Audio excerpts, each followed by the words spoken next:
Shalom, selamat pagi kepada seluruh sahabat jemaat yang dikasihi Tuhan. Kiranya kasih Tuhan tetap terus ada bersama dengan kita dan kita pun boleh semakin terus mengenal dan memahami dan mencintai Tuhan di dalam kehidupan kita. Setiap hari yang kita bangun dan kita jelang adalah satu kesempatan indah untuk kita boleh menjadi pelaku-pelaku firman. Amin. Mari kita berdoa terlebih dahulu. Bapa di dalam surga, kami mengucap syukur. Biarlah Tuhan, kalau Tuhan berikan kami kesempatan hidup hari ini, kami mau pakai hari ini sebagai satu kesempatan juga untuk melakukan apa yang Tuhan mau untuk kami kerjakan di dalam hidup kami. Berikan kami kepekaan Tuhan. Allah Roh Kudus bekerja mengingatkan setiap firman. Sehingga apa yang menjadi bagian kami, boleh kami kerjakan. Dan nanti malam ketika kami tidur, kami boleh tidur sebagai orang yang sudah melakukan tanggung jawab kami hari ini di hadapan Tuhan. Mari Tuhan, beracaralah di dalam nama Tuhan Yesus Kristus kami berdoa dan mengucap syukur. Amin. Jemaat yang terkasih di dalam Tuhan, saya teringat dengan satu nats yang diambil daripada Amsal 10 ayat 8. Dikatakan demikian, siapa bijak hati memperhatikan perintah-perintah. Sekali lagi ya, Amsal 10 ayat 8. Siapa bijak hati memperhatikan perintah-perintah. Nah, ada sebuah ilustrasi, sebuah kisah ya tentang seorang jenderal yang hari itu mengalami peperangan yang sangat berat. Dan ketika malam, ketika mereka ada di dalam masa tenang, beristirahat, lalu jenderal tersebut sambil membakar api unggun dikelilingi oleh para pasukannya.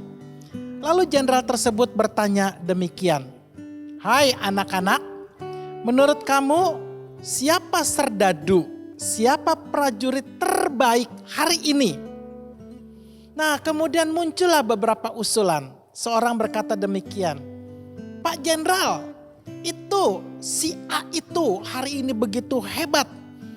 Dia berhasil menerobos wilayah musuh dan membunuh 100 tentara lebih.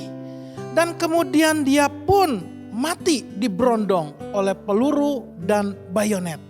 Tetapi satu nyawa dia mampu mengalahkan 100 musuh. Hebat kan?" Lalu teman-teman yang lain bertepuk tangan. Hebat, hebat, hebat. Lalu kemudian muncul lagi, "Pak Jenderal, bagaimana kalau saya usulkan si Anu? Dia juga tidak kalah hebat loh. Dia berhasil menerobos bukit musuh. Lalu kemudian dia merebut bendera musuh. Dan sambil memegang bendera musuh, merobek bendera musuh, itu puluhan peluru menerjang tubuhnya. Dan dia hancur, mati, tapi sambil tetap merobek bendera musuh. Hebat kan?" Lalu semua tepuk tangan, luar biasa. Lalu kemudian muncul lagi usul yang lain. "Pak Jenderal, bagaimana kalau saya usulkan si Anu? Dia juga hebat loh. Padahal dia sebetulnya pasukan garis belakang. Tapi dia maju ke depan, dia menyeret tentara kita, teman-teman kita, kurang lebih sekitar 50 orang yang terluka. Dia selamatkan, dia tarik ke belakang, sampai akhirnya apa? Dia sendiri pun mati diberondong peluru." Nah, akhirnya begitu banyak usulan-usulannya masuk. Tapi kemudian jenderal tersebut berkata, "Tahukah, menurut saya pasukan terhebat, serdadu terhebat adalah serdadu yang benar-benar dengan teliti, dengan tekun memperhatikan aba-aba perintah dariku. Kalau seandainya aku harus maju, dia haruskan dia maju, sekalipun dia harus kalah, dia akan maju. Itu yang terhebat. Kalau seandainya saya perintahkan untuk melepaskan musuh, sekalipun sudah di tangan dia dan dia lepaskan, itu adalah yang terhebat. Bahkan kalau saya perintahkan dia mundur dan dia mundur, sekalipun sudah waktunya untuk menang, dia mundur, itu yang terhebat."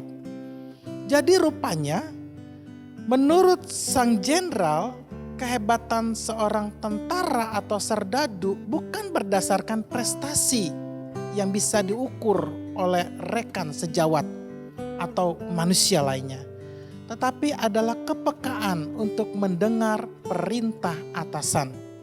Nah, menurut iman Kristen, bahwa seorang Kristen yang terhebat belum tentu dia yang melakukan beribu-ribu macam kebaikan, tetapi dia yang punya telinga, yang punya hati untuk mendengarkan suara Tuhan.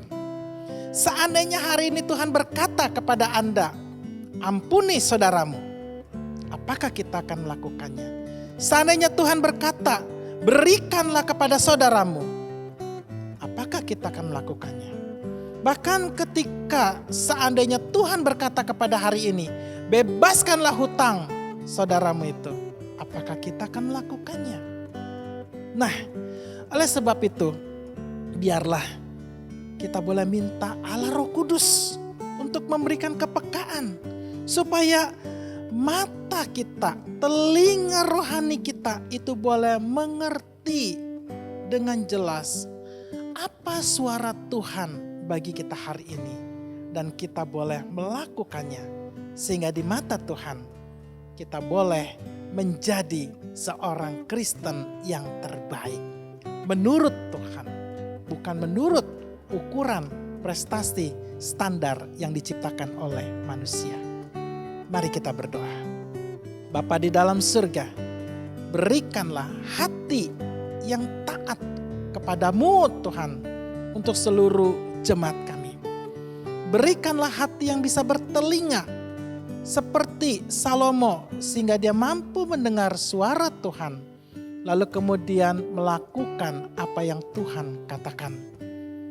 Biarlah Tuhan seluruh jemaat-Mu Tuhan pada hari ini boleh melakukan berbagai aktivitas, boleh melakukan berbagai prestasi dan kebaikan, tetapi bukan berdasarkan apa yang menjadi standar manusia, tetapi apa yang menjadi kehendak Tuhan di dalam kehidupan mereka. Mari Tuhan, berbicaralah, lakukanlah, perintahkanlah apa yang Engkau inginkan untuk kami kerjakan sepanjang hari ini. Biar nama-Mu semakin dipermuliakan di dalam kehidupan kami. Di dalam nama Tuhan Yesus Kristus kami berdoa dan mengucap syukur. Amin. Shalom semuanya. Biarlah kita semua hari ini boleh menjadi pelaku-pelaku firman Tuhan yang menyenangkan hati Tuhan. Amin. Tuhan memberkati.